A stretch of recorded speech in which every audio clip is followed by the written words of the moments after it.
Halo guys, gua Sanzaime. Di video kali ini Mimin ingin membahas One Punch Man chapter 196. Pertama, Mimin bakal membahas revisi yang kedua terlebih dahulu, dan setelah selesai bakal membahas revisi ketiganya. Nah, karena sebenarnya Mimin udah membuat skrip sampai chapter 211 dari versi revisi kedua, kemungkinan Mimin bakal tetap melanjutkan videonya sekalipun revisi ketiganya belum sampai chapter 211. Seperti biasa, kayak di video sebelumnya, pembahasan revisi ketiga ini hanya akan membahas perbedaan dari versi keduanya. Oke lah, nggak usah lama-lama, langsung aja kita bahas One Punch Man chapter 196. Oke, cover chapter memperlihatkan Fubuki yang sedang bersantai, dan judul chapter kali ini adalah ancaman. Nah, di awal chapter, Placiplace tanpa basa-basi langsung bertanya kepada Blaze soal God yang kau lawan selama ini. Itulah tujuanku datang ke sini. Pada awalnya Blaze terdiam seperti berpikir. Kemudian dijawab dengan mengatakan, jika kau ingin ikut dalam pertarunganku, maka lupakan saja. Seseorang sepertimu pasti akan mati melawan God. Jelas Placiplace tidak terima karena Blaze pasti menganggap dirinya ini sebagai orang lemah. Kau jangan sombong dulu hanya karena kau berhasil menipuku satu kali. Aku tidak akan puas sampai God ku penuhi dengan seluruh tebasanku. Saitama yang mendengar ocehan Placiplace yang seperti punya dendam besar kepada God langsung bertanya apa alasannya. Placiplace pun di sini bilang kalau ceritanya bakal panjang, dan Saitama langsung mumet. Oh, kalau gitu nggak jadi deh. Tapi walaupun begitu, Placiplace tetap menceritakannya. Saitama di sini makin kesel karena udah dibilang nggak usah, tapi masih aja cerita, dan Manako pun berusaha menenangkannya. Nah, cerita ini sebenarnya hampir mirip pada saat Placiplace bercerita di chapter 195 versi revisi ketiga, yang dimana dia menemukan pemimpin desa ninja tertidur di kapsul pemulihan dan menemukan kubus juga yang ditutupi dengan pelindung kaca. Jadi sepertinya Mimin gak bakal menceritakannya secara lengkap. Setelah Placiplace bercerita kepada Blaze tentang desanya, Blaze pun menanggapi,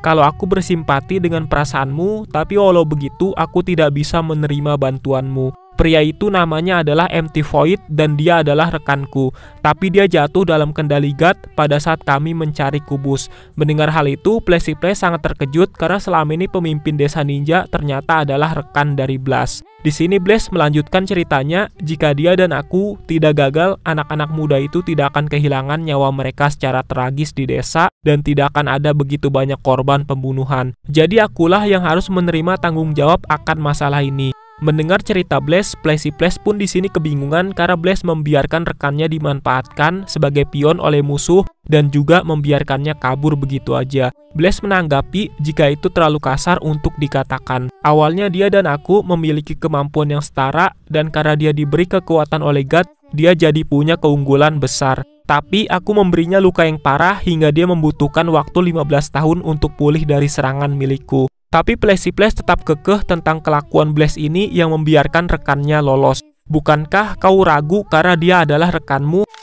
Betapa lembeknya dirimu ini. Itu bukanlah hal yang baik untuk didengar tentang pahlawan kelas S peringkat 1, bukan? Lupakan saja perkataanku barusan. Aku akan mencari tahu tentang God dengan caraku sendiri. Jadi kau jangan ikut campur urusanku. Nah, yang menarik adalah ketika Placiplace mengatakan itu, mereka berdua saling berhadapan seperti ada situasi tegang di antara mereka berdua, seakan-akan ingin terjadi pertarungan dan ada permusuhan. Saitama bertanya kepada Blaze tentang rencana kedepannya terkait dengan rekannya itu, dan Blaze menjelaskan tentang eksperimen perubahan monster yang menjadi manusia lagi. Nah, setelah itu Blaze di sini menceritakan sebuah eksperimen pengembalian manusia yang sudah menjadi monster untuk menyadarkan Empty Void. Setelah cerita tentang eksperimen selesai, tiba-tiba Blaze menyadari sesuatu hal buruk yang akan menimpa sekitarnya. Dia pun langsung menggunakan kekuatan yang berasal dari sarung tangannya hingga membentuk sebuah lingkaran yang kemudian membenturkannya dari tangan kanan dan tangan kiri, dan akhirnya aktiflah kekuatan Blaze yang sangatlah gila. Jadi di sini terlihat dari luar asosiasi pahlawan, Blaze mengaktifkan kekuatan teleportasi yang bahkan membentuk seperti black hole besar. Nah, dari kekuatan teleportasi itu, dia pun memindahkan gedung asosiasi pahlawan yang sangat besar ke suatu tempat dimensi yang tidak diketahui. Setelah berhasil memindahkan, ternyata ada sebuah serangan yang sangatlah gila yang hampir mengenai gedung asosiasi pahlawan. Bahkan serangan itu berasal dari berbagai arah hingga menimbulkan tanah menjadi retak sangat parah. Setelah serangan itu selesai, Blaze pun mengembalikan asosiasi pahlawan pada tempatnya semula, dan sekarang mereka berlima muncul di atas gedung asosiasi pahlawan. Di sini Plessis dan Manako terkejut melihat daerah sekitar asosiasi pahlawan yang benar-benar hancur, bahkan tanahnya retak. Begitupun dengan Shichi yang bingung apa yang terjadi. Sedangkan Saitama cuma bengong tapi reaksinya biasa aja gitulah. Blaze pun di sini menjelaskan kalau serangan ini adalah pedang dimensi milik MT Void. Sepertinya dia sudah pulih sekarang. Kurasa ini adalah cara dia menyapa kita. Shichi pun di sini sangat ketakutan karena bagaimana kita akan menghadapi hal semacam ini. Sedangkan Plessis sangat terkejut karena tebasan dimensi ini adalah teknik dari MT Void dan tekniknya ini benar-benar mengerikan. Saitama bertanya kepada Blaze, apakah menurutmu kau bisa menang melawannya? Blaze pun menjawab kalau aku akan mencari tahu solusinya. Yah, padahal kayaknya baru aja nih Saitama mau memberikan bantuan kepada Blaze. Nah, di sini Blaze terlihat cukup percaya diri untuk melawan MT Void, dan yang kocak adalah Plessis masih dibuat merinding karena serangan dari MT Void barusan yang menandakan jika Plessis bukan level dari kemampuan MT Void. Apalagi sebelumnya dia udah menyombongkan diri kalau bisa melawan God yang padahal udah diperingatkan oleh Blaze. Oke, sekarang Mimin bakal melanjutkan revisi yang ketiga dari chapter 196. Nah, kalau dilihat-lihat alurnya cukup beda dengan yang barusan Mimin bahas, jadi kemungkinan chapter 196 ini bakal Mimin ceritain secara lengkap karena penjelasan tentang masa lalu desa ninja lebih mendalam dan juga detail. Nah, di awal chapter itu kita langsung melanjutkan tentang Plessis yang ingin menceritakan masa lalunya di chapter 195 dan chapter 196 adalah lanjutannya. Di sini dijelaskan jika desa ninja mengumpulkan anak yatim piatu di bawah usia 17 tahun untuk dijadikan assassin. Melatih mereka bertahun-tahun sebelum kemudian mengirim mereka semua ke dunia gelap. Usiaku sendiri saat itu adalah 5 tahun saat orang tuaku menjual ke tempat itu. Kami menyelesaikan semua latihan dan diberi izin untuk lulus. Bagi ninja yang ingin kabur, hampir mustahil kabur dari fasilitas itu. Bahkan bekas luka dari hukuman karena aku ingin kabur dulu masih ada bekasnya sampai saat ini. Kami menghabiskan tiap hari hidup seperti mesin yang hanya mempelajari kemampuan untuk membunuh dan tidak boleh menunjukkan emosi sama sekali. Dan itu adalah lingkungan yang layak disebut sebagai neraka. Nah, di sini juga ada pelatih yang terlihat sangat keras memberi perintah untuk jangan takut dengan rasa sakit karena air mata hanya akan menghalangi pandanganmu. Jadi belajarlah untuk menahannya. Terlihat juga Plessis sedang berlatih bersama ninja lainnya dengan kondisi yang cukup kelelahan bersama ninja lainnya. Kemudian para ninja ini pun disuruh berbaris satu sama lain karena pelatih memberitahu jika 21 orang ninja sudah berhasil lulus. Jangan menganggap satu sama lain sebagai rekan dan kalian tidak perlu saling bicara. Anggaplah orang lain sebagai rekan latihan saja. Setelah kalian lulus, jika kalian bertemu satu sama lain di lapangan, hubungan kalian sama saja dengan musuh yang harus saling membunuh. Dan jika kalian lengah, kalian akan dibunuh. Di sini juga diperlihatkan situasi latihan dari para ninja yang cukup brutal, yang dimana banyak dari mereka yang berdarah, bahkan sudah tidak kuat untuk berdiri. Dan naasnya, bagi ninja yang memiliki nilai rendah ditempatkan di program latihan yang lebih berat. Dan saat itu Plessis juga menjadi bagian dari ninja yang memiliki nilai rendah. Jadi ditempatkan di program latihan yang berat. Plessis melanjutkan perkataannya jika mereka mendorong kami ke batas ketahanan tubuh tanpa menghancurkan kami. Karena bagi desa, kami semua adalah aset yang berharga. Kami dibuat tetap hidup dengan obat yang dibuat dengan metode rahasia. Membunuh diri jadi mustahil, begitulah katanya. Tapi suatu hari aku jadi terbiasa bertingkah seakan-akan aku ini sebuah kegagalan dan sengaja bertingkah lemah untuk memilih program latihan berat. Nah, akibat dari program latihan berat itu juga, di sini Plessis kecil sangatlah kecapean, bahkan mengeluarkan seluruh keringat di tubuhnya. Tapi kemudian ada seseorang yang menghampirinya dan mengatakan, "Hei, kau selalu terjebak di squad 5 kan? Aku akan beri tips cara untuk memakai pedang. Jika kau tidak bisa, maka kau tidak akan bisa sampai manapun." Julukan ninjaku adalah Sonic, dan menurut Plessis itu adalah pertama kalinya aku bicara dengan Sonic yang ada di kelas sama. Menanggapi hal itu, Plessis memperkenalkan dirinya juga jika aku adalah Plessis. Dan jika pelatih tahu kita bicara, bukankah kita akan dalam masalah? Tapi walaupun begitu, pada akhirnya mereka berdua pun berlatih bersama dan Plessis merasa bersyukur atas hal tersebut. Tapi sebagai anggota kelas yang gagal, kami berdua diberi banyak tugas. Kami ditempatkan di hutan yang dihuni oleh monster modifikasi ganas dan diperintahkan untuk menghilangkan aura keberadaan dan bertahan selama 720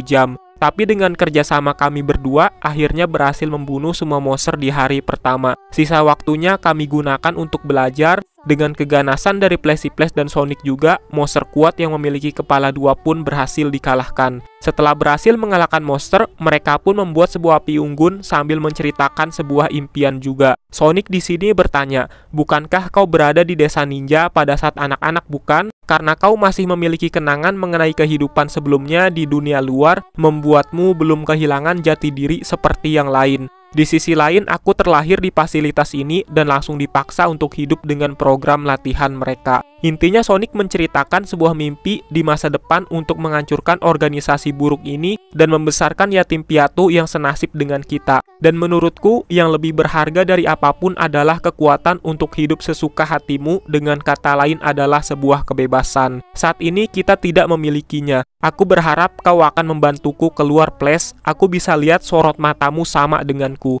Beberapa tahun pun berlalu, Platypus sudah berusia 16 tahun dan kemampuannya sudah diakui hingga berada di posisi pertama. Rasa keadilanku juga membara melawan kerasnya keadaan. Saat ini tepat di hari ujian kelulusan, kita diperlihatkan ke sebuah gereja yang di situ ada anggota kultus dan beberapa ninja lain yang sepertinya mereka ingin melakukan negosiasi. Tapi pada saat anggota kultus ini menunjukkan kubusnya, tanpa basa-basi, dia pun ditebas dengan sangat sadis. Dan ternyata itu adalah ulah dari Platypus. Dia membunuh semuanya, dari mulai pelatih, staf, anggota lain dari kelasku, dan siapapun yang ada hubungannya dengan fasilitas ninja ini. Dan berhasil menghilangkan kejahatan dari akar-akarnya. Karena hal itu, tekad kuat dan usaha kerasku langsung membuahkan hasil.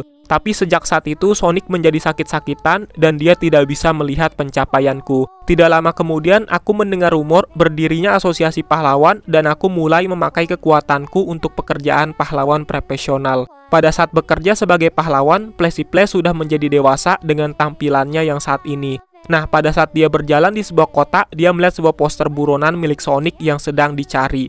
Karena hal itu, Platypus menganggap kalau Sonic ini kehilangan jalannya menuju impian yang pernah dikatakannya waktu itu. Dia pasti tidak dapat menemukan jalan hidupnya karena tiba-tiba muncul ke dunia luar. Hingga akhirnya, dia pergi mencari pekerjaan yang membutuhkan kemampuan membunuhnya. Hal itu sudah lama berlalu dan aku tidak menyangka dia masih hidup hingga saat ini. Nah, flashback pun sudah selesai dan kembali ke masa saat ini. Yang kocak adalah terakhir kali kan Platypus itu ingin menceritakannya di asosiasi pahlawan, tapi setelah selesai membahas cerita masa lalu, trio Koplak bersama Blaze malah duduk di sebuah ruangan yang sepertinya itu adalah ruangan Saitama. Karena hal itu Saitama pun bertanya, "Kenapa kau ada di kamarku?" Tapi Platypus justru tidak menjawab pertanyaan Saitama, justru mengalihkannya dengan mengatakan, "Saat seorang master menceritakan masa lalu pada muridnya, seharusnya kau sajikan dia teh." Dan tidak lama berselang, tiba-tiba ada tangan yang muncul membawa teh dan menaruhnya di kepalanya. Ternyata itu adalah ulah Genos yang memberikan Platypus teh dengan cukup kasar, bahkan airnya sampai tumpah gitu.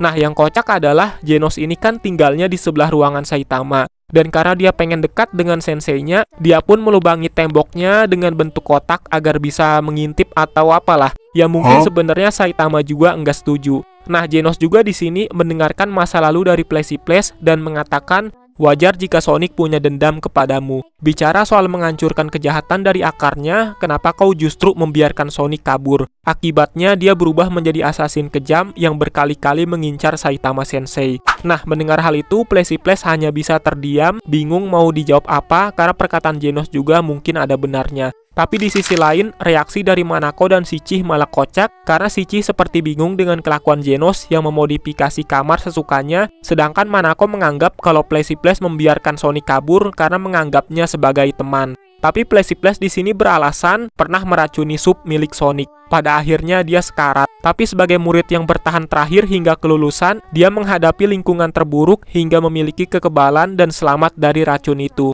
Nah, mendengar alasan dari Platypus, justru Blaze menganggap kalau itu hanyalah alasan demi menjauhkan Sonic dari pembantaiannya waktu itu. Dan seperti dugaan dari Blaze, jika Platypus tidak ingin membunuh Sonic. Dan saat pembicaraan serius sedang berlangsung, lagi-lagi kekocakan Saitama bikin suasana jadi hening. Di sini Saitama seperti menanggapi hal itu dengan memasang muka serius dan bilang, "Ngomong-ngomong soal sup," terlihat reaksi mereka semua terdiam untuk mendengarkan perkataan Saitama. Saitama melanjutkan perkataannya. Ada sisa brokoli dan wortel di kulkas. Dan entah kenapa Saitama mengatakan hal ini dengan wajah serius. Hingga akhirnya mereka semua pun lagi-lagi menjadi terdiam karena bingung juga mau dijawab apa. Dan One Punch Man chapter 196 versi revisi ketiga pun selesai di sini.